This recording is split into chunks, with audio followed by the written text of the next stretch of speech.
Good morning students. तो कैसे हैं आप सब। मैं साहिल रावत, आपका इंग्लिश मेंटोर, स्वागत करता हूं बच्चों आपका आज की क्लास। तो चलते हैं सीधा क्लास की तरफ और आज की क्लास में हम अपना सेकंड चैप्टर स्टार्ट करेंगे जिसका नाम है लॉस्ट स्प्रिंग। ठीक है, और इसका कंप्लीट नेम है lost spring stories of stolen childhood.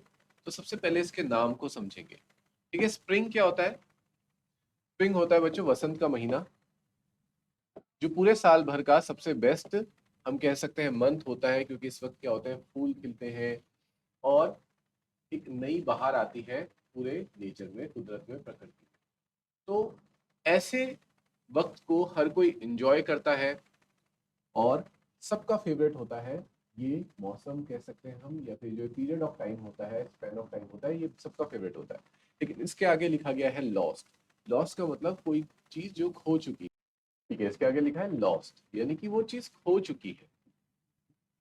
तो वो वसंत का महीना जो खो चुका है, यानी कि हम कह सकते हैं स्टोलन, छीन लिया गया है या खो चुका है। ठीक है, ऐसा महीना। तो बच्चों चैप्टर का नाम है आपका लॉस्ट स्प्रिंग। यहाँ पे मैंने आपको बताया कि स्प्रिंग होता है वसंत का महीना, जो पूरे साल में सबसे खूबसूरत महीना होता है। नई नई कलियां खिल रही होती हैं और चारों तरफ जो माहौल होता है, इन्वायरमेंट होता है, बहुत अच्छा होता है। इंसान भी बहुत खुश होते हैं इस महीने में, और साथ ही साथ जितने बाकी अदर क्रिएचर्स हैं, एनिमल्स हैं, बर्ड्स हैं, वो भी बहुत ज्यादा खुश होते हैं। लेकिन अगर मान लो आपसे पूरे साल भर में यही महीना छीन लिया जाए, ये वसंत का महीना आए ही ना, तो क्या होगा, बहुत ही बुरा होगा। ठीक है, that's why it is written here lost spring. और यहाँ पे स्प्रिंग किस चीज को सिग्निफाई करता है, यानी कि एक तरह से सिंबल दर्श, ये स्प्रिंग जो है वो दर्शाता है लोग बच्चों के चाइल्डहुड को। ठीक है, जिस तरह से इंसान के जीवन सबसे खूबसूरत पल उसका चाइल्डहुड होता है, ठीक है, उसका बचपन होता है। तो उससे अगर उसका बचपन ही छीन लिया जाए तो ये कुछ ऐसा होगा जैसे कि इंसान के जीवन से, हमारे साल से वसंत छीन लिया जाए। ठीक है, इसलिए यहाँ के कहा गया है स्टोरीज ऑफ स्टोलन चाइल्डहुड। इसमें आप कहानी पढ़ेंगे उन बच्चों के बारे में जिनका चाइल्डहुड, जिनका बचपन उनसे छीन लिया गया है। तो अब स्टार्ट करते हैं बच्चों अपने चैप्टर को। सबसे पहले हम पढ़ेंगे अबाउट द ऑथर के बारे में, जो हमारे इसके रचयिता हैं उनके बारे में थोड़ी सी बातें पढ़ेंगे। तो राइटर है इस चैप्टर के अनीस जंग, 1944। वो बॉर्न इन रौरकेला, रौरकेला में इनका जन्म हुआ था। Spent her childhood and adolescence in Hyderabad, इन्होंने अपना बचपन और अपना जो जवानी का वक्त है वो हैदराबाद में गुजारा। She received her education in Hyderabad and in the United states of America. उन्होंने पढ़ाई लिखाई कहाँ से करी, पहले हैदराबाद से और फिर यूनाइटेड स्टेट्स ऑफ अमेरिका से। हर पेरेंट्स वर बोथ राइटर्स, उनके जो पेरेंट्स थे वो भी क्या थे, दोनों के दोनों लेखक ही थे। Anees Jung began her career as a writer in India. Anees Jung ने भी अपना जो करियर है भारत में एज अ राइटर ही शुरू किया, लेखक के रूप में शुरू किया। She has been an editor and columnist for majors newspapers. वो भी क्या रह चुकी हैं, एक एडिटर रह चुकी हैं, साथ ही साथ कॉलमनिस्ट, यानी कि जो कॉलम्स आते हैं न्यूज़पेपर में, आपने देखा होगा कुछ कॉलम्स बने रहते हैं, वहाँ पे लेखकों के द्वारा उनके मन के विचार लिखे जाते हैं किसी भी टॉपिक के बारे में। तो बड़े बड़े न्यूज़पेपर्स के लिए उन्होंने कॉलमनिस्ट और एडिटर का काम किया है इन इंडिया, भारत में और साथ ही साथ अब्रॉड में भी। And has authored several books, और कई सारी किताबों को वो ऑथर कर चुकी है, यानी कि लिख चुकी है। The following is an excerpt from her book titled लॉ Spring stories of stolen Childhood. और जिस चैप्टर को आप पढ़ने वाले हैं ये एक एक्सर्प्ट है, एक छोटा सा भाग है उनकी किताब जिसका नाम है लॉ Spring stories of stolen Childhood. Same नाम की उनकी किताब भी है, उसी से एक छोटा सा एक एक्सर्प्ट, यानी कि एक पार्ट लिया गया है, एक भाग लिया गया है जिसे हम पढ़ने वाले हैं।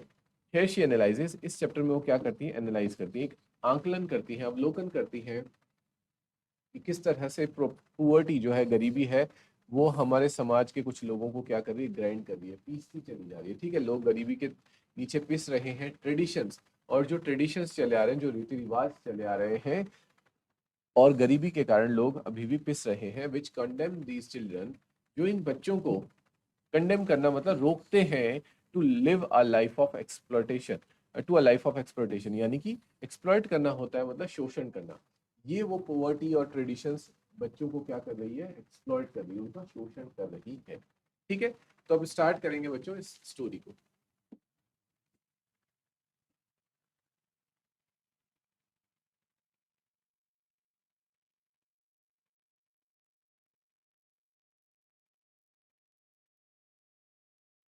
और फर्स्ट स्टोरी जो हमारे सामने है उसका टाइटल क्या है, आप देख पा रहे हैं अपने स्क्रीन में, समटाइम्स आई फाइंड अ रूपी इन द गार्बेज। ठीक है, ये काइंड ऑफ टाइटल मान लीजिए, यही इस चैप्टर का इस कहानी का शीर्षक, यहाँ से कहानी शुरू होती है। समटाइम्स आई फाइंड अ रूपी इन द गार्बेज का मतलब होता है कि कभी कभी कूड़ेदान में मुझे कुछ पैसे भी मिल जाते हैं, 1 रुपया भी मिल जाता है। तो स्टार्ट करते हैं। Why do you do this? ये कौन है? ये लेखक है, अनीस जंग पूछ रही हैं कि तुम ये क्यों करते हो। I ask Saheb whom I encounter every morning scrounging for gold in the garbage dumps।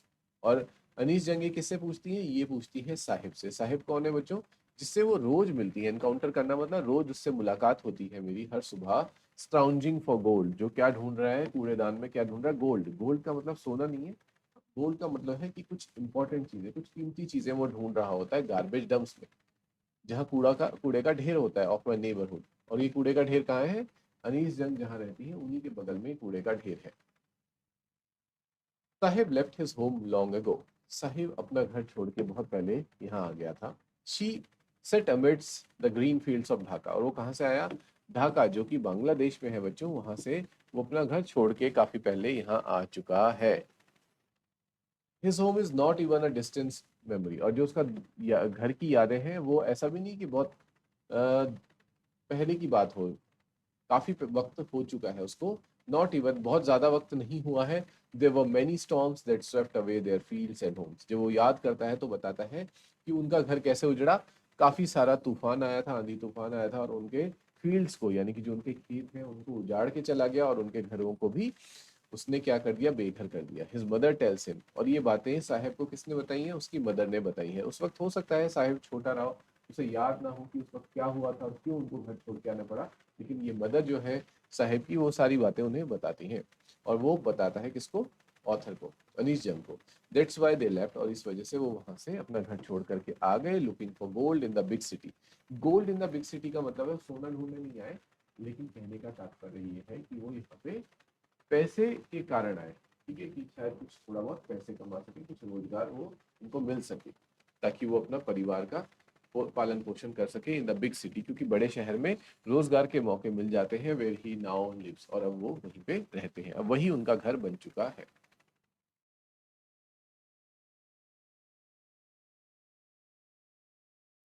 I have nothing else to do, he mutters looking away. जब अनीजंग उससे कहती है कि तुम ये कूड़ा वगैरह क्यों उठाते हो, तो कहता है कि मेरे पास करने के लिए कुछ और नहीं है।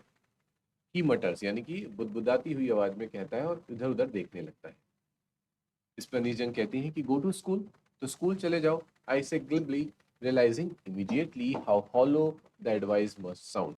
कितनी खोखली सलाह मैं दे रही हूँ इसे, तो कि तुम स्कूल जाओ। अब ये स्कूल कैसे जाएगा, ये अनीस जंग को ही पता है कि ये तो बहुत गरीब है, साथ ही साथ इनके पास इतने पैसे नहीं होंगे कि ये स्कूल की फीस दे सके, वहाँ की यूनिफॉर्म ले सके, और जो भी कॉपी किताबें होती है उनको खरीद सके। ठीक है, तो ये चीज़ रियलाइज हो जाती है Anees Jung. There is no school in my neighbourhood. और इसका जवाब देते हुए साहिब कहता है कि हमारे आसपास पड़ोस में कोई स्कूल ही नहीं है, तो मैं कहाँ जाऊँ? When they build one I will go. अगर यहाँ पे बना देंगे कोई स्कूल तो मैं चला जाऊंगा। If I start a school will you come. इस पे ऑथर कहती है कि अगर मैं एक स्कूल स्टार्ट करती हूँ तो क्या तुम पढ़ने आओगे? I ask, half joking.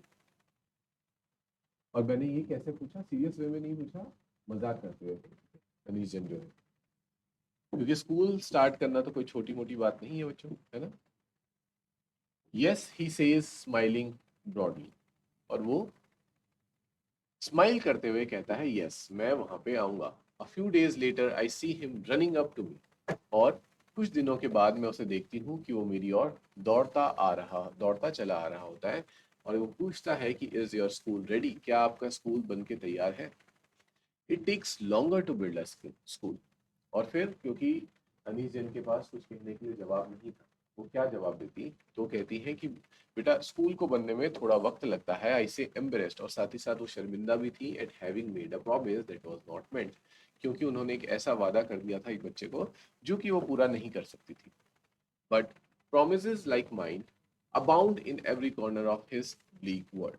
और फिर वो सोचती हैं कि जिस तरह से मैंने एक छोटा सा झूठा वादा किया है इस बच्चे के साथ, इस तरह के बहुत से झूठे वादों पर तो इनकी पूरी दुनिया जो है वो टिकी हुई है। तो इनकी पूरी दुनिया झूठे वादों पर कैसे टिकी है, इसको हम आगे देखें। After months of knowing him, कई महीने बीत जाते हैं और जब मैं उसे जानने लगती हूँ, I ask him his name, मैं उससे उसका पूरा नाम पूछती हूँ। साहिब आलम, ही अनाउंसेस, वो अपना नाम बताता है, साहिब आलम है मेरा नाम। He does not know what it means, और उसे नहीं पता उसके नाम का क्या मतलब है। If he new it's meaning, Lord of the universe, अगर उसे उसका मीनिंग पता होता, अर्थ पता होता कि साहिब आलम का मतलब होता है पूरे यूनिवर्स यानी कि पूरे ब्रह्मांड का लॉर्ड, यानी कि ईश्वर, he would have hard time believing it, वो इस बात को विश्वास ही नहीं कर पाता कि मेरा नाम साहिब आलम कैसे हो सकता है। Unaware of what his name represents, वो इस बात से अनभिज्ञ था, उसे इस बात का ज्ञान नहीं था कि उसके नाम का आखिर क्या मतलब है। He roams the streets with his friends, और वो साहिब आलम होकर के यानी कि लॉर्ड ऑफ द यूनिवर्स होकर के क्या कर रहा था, सड़कों पे दौड़ रहा था अपने दोस्तों के साथ। An army of barefoot boys who appear like the morning birds and disappear at noon, और जो अनीस जंग ऑथर है वो उसके फ्रेंड्स को क्या कहती हैं, आर्मी ऑफ बेयरफुट बॉयज, ये वो नाम देती हैं उन्हें, कि वो बेयरफुट बॉयज यानी कि बिना चप्पलों के नंगे पैर चलने वाले बच्चों की फौज। Who appear like the morning bird, जो सुबह सुबह जैसे मॉर्निंग की बर्ड्स होती हैं, सुबह सुबह उठते ही चिड़िया चहचहाने लगती हैं उसकी तरह आ जाते हैं, और डिसअपियर एट नून, और जैसे जैसे दिन ढलता है वो लोग भी गायब हो जाते हैं। Over the months I have come to recognise each of them, और जैसे जैसे महीने बीतते गए मैं सबको एक एक करके पहचानने लग गई।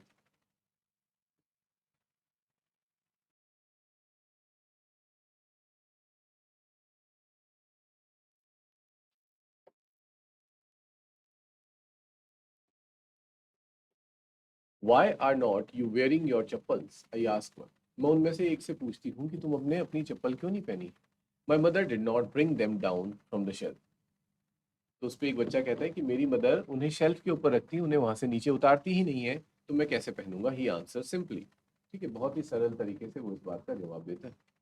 Even if she did he will throw them off, adds another who is wearing shoes, उनमें से एक और बच्चा है जिसने शूज पहन रखे हैं, वो क्या जवाब देता है, वही जवाब देता है कि अगर इसकी मम्मी उन चप्पलों को नीचे उतार भी देंगी शेल्फ से, ये तब भी उन्हें नहीं पहनेगा और उन्हें फेंक देगा। This boy is wearing shoes that do not match, इसने भले ही शूज पहने तो है लेकिन वो दोनों शूज क्या है, अलग अलग है, वो आपस में मैच नहीं कर रहे। इससे ये पता चलता है कि इसको ये शूज कहीं से मिले होंगे। When I comment on it he shuffles his feet and says nothing, और जैसे ही मैं उसके जूतों पे कमेंट करती हूँ कि तुमने अलग अलग जूते क्यों पहने हैं, तो वो क्या कहता है, वो शफल कर देता है, उनको इधर उधर कर देता है, अपने पैरों को छिपाने लगता है और कुछ भी नहीं बोलता है। I want shoes, says a third boy who has never owned a pair all his life, और ये देख करके उनमें से एक बच्चा कहता है कि मुझे भी जूते चाहिए, क्योंकि मेरे पास आज तक कभी भी जूते मुझे नहीं मिले हैं मेरी life. Travelling across the country I have seen children walking barefoot, मैं पूरे कंट्री में जब घूम रही थी तो मैंने बहुत से ऐसे बच्चे देखे जो बेयरफुट यानी कि बिना चप्पल के घूम रहे थे, सिटीज में, विलेजेस में, कहीं पे भी। It is not lack of money but a tradition to stay barefoot, और फिर मैंने ये बात जानी कि सिर्फ और सिर्फ बात पैसों की नहीं है, क्योंकि इतने महंगे भी नहीं आते हैं अब जूते और चप्पल की ये लोग ना खरीद सके, लेकिन एक ट्रेडिशन ही बन गया है, ठीक है, एक काइंड ऑफ कस्टम बन गया है, रिवाज बन गया है। ये लोग क्या करते हैं, ये बेयरफुट रहना पसंद करते हैं, यानी कि नंगे पैर घूमना इनको अच्छा लगता है और ये ऐसे ही घूमते रहते हैं। Is one explanation. I wonder if this is only an excuse to explain away a perpetual state of poverty, और फिर मुझे ऐसा लगता है कि कहीं ये ऐसा तो नहीं कि पॉवर्टी इतनी ज्यादा है और उसको छिपाने के लिए एक्सक्यूज दिया जाता है कि भाई नहीं, ये तो इसलिए नंगे पैर घूम रहे हैं, चप्पल नहीं पहनते, क्योंकि हमारे यहाँ का ट्रेडिशन ये है कि हम लोग नंगे पैर घूमना ज्यादा प्रेफर करते हैं। तो हो सकता है शायद ये बहाना हो, ये एक्सक्यूज हो अपनी क्या छिपाने का, जो परपेचुअल स्टेट ऑफ पुअर्टी है, यानी कि पुअर्टी से भी मतलब गरीबी में भी बहुत हद तक जो गरीबी है उसको छिपाने के लिए ये एक बहाना बना दिया कि ये तो हमारा ट्रेडिशन है कि हम चप्पलें नहीं पहनेंगे। इसके बाद हम देखते हैं, I remember a story a man from Udupi once told me, तो बताती हैं कि मुझे एक कहानी याद आती है इन चप्पलों से रिलेटेड। ये कहानी उडीपी की है जो मुझे एक व्यक्ति ने बताई। As a young boy he would go to school past an old temple, जब वो एक छोटा बच्चा हुआ करता था तो वो स्कूल जाता था और उसके स्कूल के रास्ते में एक ओल्ड टेम्पल, पुराना सा मंदिर पड़ता था रास्ते में।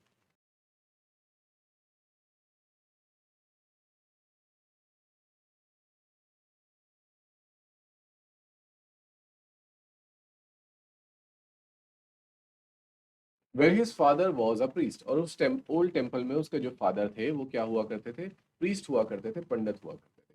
ही would stop briefly at the temple and pray for a pair of shoes, और वो बच्चा हमेशा उस मंदिर पे रुकता था,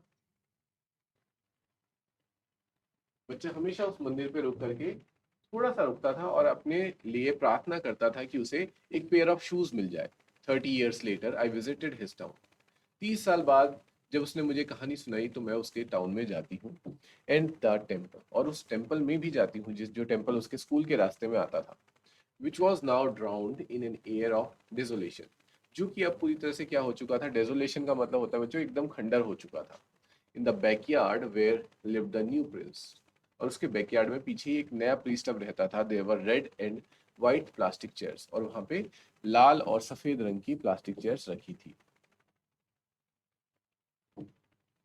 अ young boy dressed in a grey uniform, वहां पे मैं एक बच्चे को देखती हूँ, छोटे बच्चे को, जिसने ग्रे यूनिफॉर्म पहनी है, वियरिंग सॉक्स, उसने सॉक्स भी पहने हैं और शूज भी पहने हैं, arrived painting and through his school bag on a folding bed, वो दौड़ता हुआ आता है, सांस उसकी चढ़ रखी थी, और वो क्या करता है, अपने स्कूल बैग को फोल्डिंग बेड पे फेंकता है। लुकिंग एट द बॉय, उस बच्चे को देखते हुए, I remembered the prayer another boy had made to the goddess when he had finally got a pair of shoes, और उसके शूज को देख करके मुझे उस बच्चे की प्रेयर याद आती है, उस बच्चे की प्रार्थना याद आती है जो हमेशा इन देवी के सामने प्रार्थना करता था कि मुझे एक नए पेयर ऑफ शूज मिल जाए। When he had finally got a pair of shoes, कि आखिरकार उसको पेयर ऑफ शूज मिल ही गए। Let me never lose them, कि ये पेयर ऑफ शूज मुझसे कभी भी खो ना जाएं। The goddess had granted his prayer, उस गॉडेस ने, देवी ने उसकी प्रेयर को, उसकी प्रार्थनाओं को स्वीकार किया। Young boys like the son of the priest now वोर शूज, भले ही वो बच्चा उस वक्त शूज ना पहन पाया हो, लेकिन बहुत देर हो गई माता को, या फिर हम कह सकते हैं देवी को, वो प्रेयर प्रेयर का जवाब देने में। लेकिन फाइनली जो आज, जैसे कि जो अब नया प्रीस्ट है उसके जो बच्चे हैं, यंग चिल्ड्रन है, like the son of the priest now वोर शूज, उस वक्त वो नहीं पहन पाते थे लेकिन आज वो पहन पा रहे हैं। But many others like the rag pickers in my neighbourhood remain shoelace, लेकिन सबके साथ ऐसा नहीं है। बहुत बच्चे, जैसा कि मेरे पड़ोस में जो रैग पिकर्स रहते हैं, यानी कि साहिब आलम की बात करें, ये होता है साहिब आलम और उसके दोस्त, वो आज भी कैसे हैं, शूलेस ही हैं, यानी कि उनके पास जूते नहीं है। यहाँ तक सभी को क्लियर है?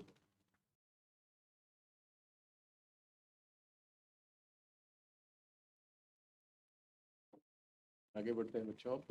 माई acquaintance with the barefoot rag pickers leads me to Seemapuri, और एक्विंटेंस यानी कि मैं उनके साथ साथ कहाँ पहुंच जाती हूँ, सीमापुरी में पहुंच जाती हूँ।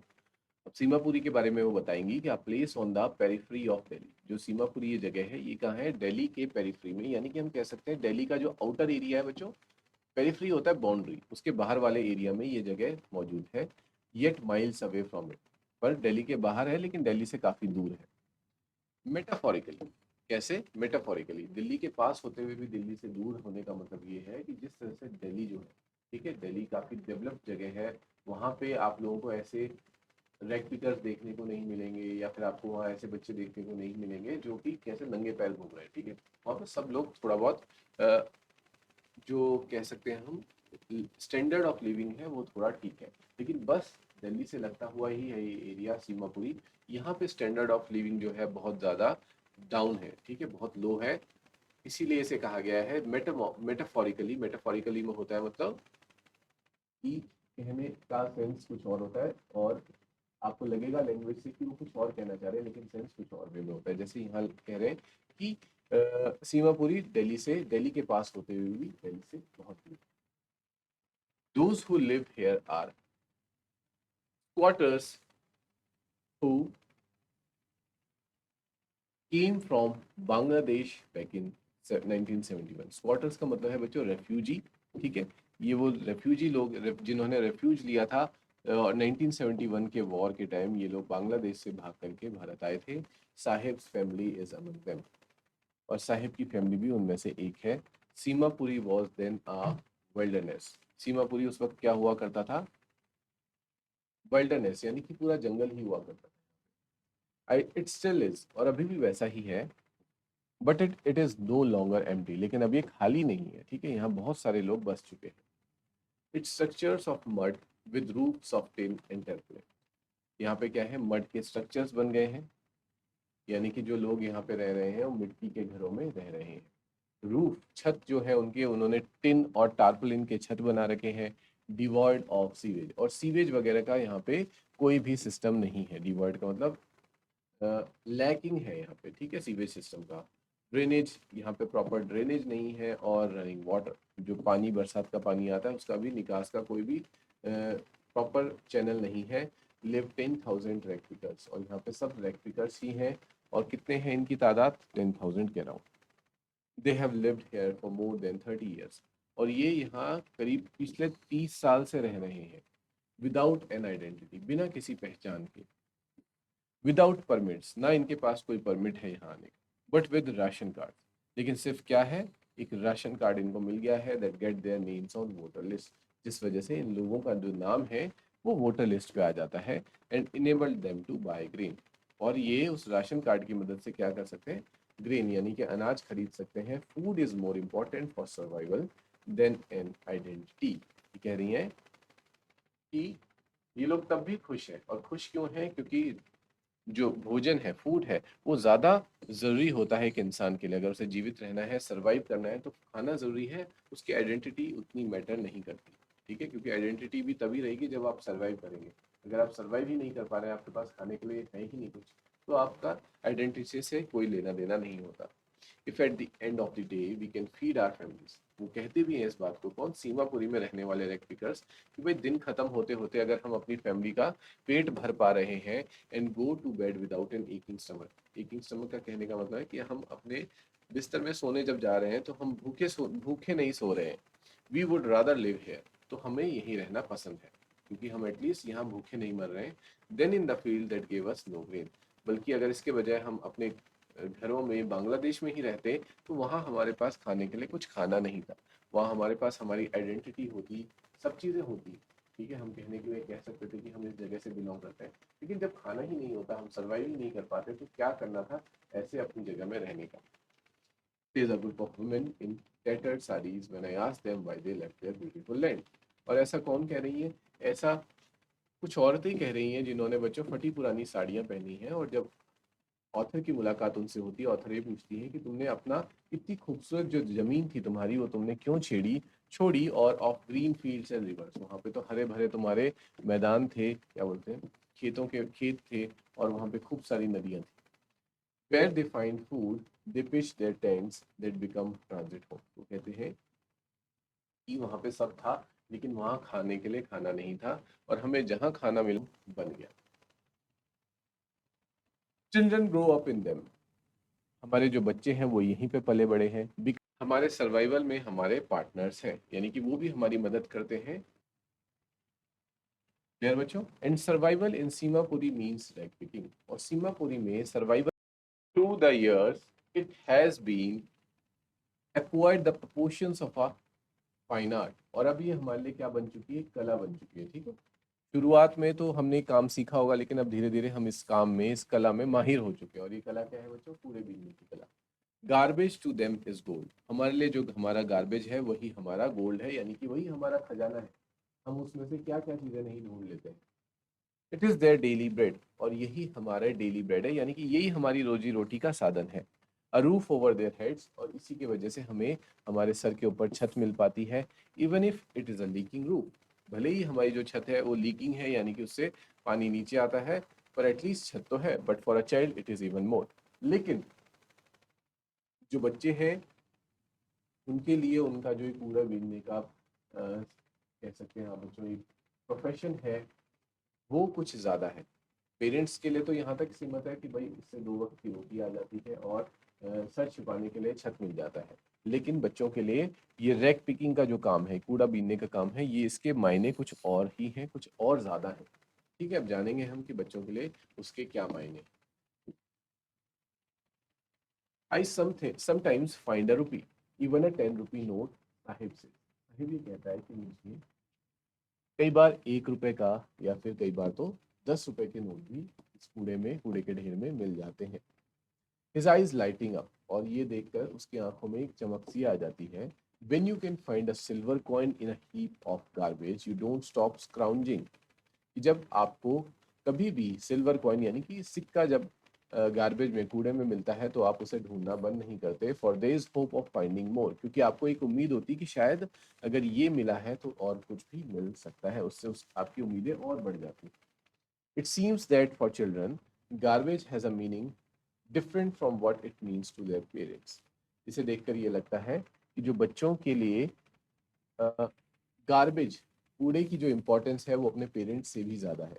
For the children it is wrapped in wonder, उनके लिए जो ये कूड़ा है वो क्या है, रैप्ड। रैप्ड का मतलब है जो ढका हुआ है वंडर में, और उसके अंदर क्या है उनके लिए, वंडर्स, कुछ भी हो सकता है, ठीक है। For the elders it is a means of survival, बड़ों के लिए तो सिर्फ और सिर्फ एक मीन्स ऑफ सर्वाइवल है, बट बच्चों के लिए it is a gift of wonder, और a gift wrapped in wonder.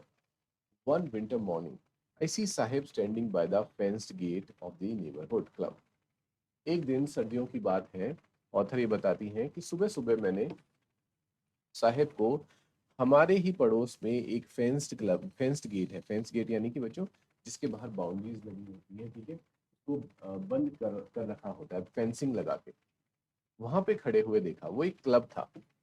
Watching two young man dressed in white playing tennis, और वो क्या कर रहा था, वो दो यंग मैन को, दो जवान आदमियों को टेनिस खेलते हुए, जिन्होंने व्हाइट कपड़े पहने हुए थे, व्हाइट कपड़े पहन के टेनिस वो खेल रहे थे। I like the game.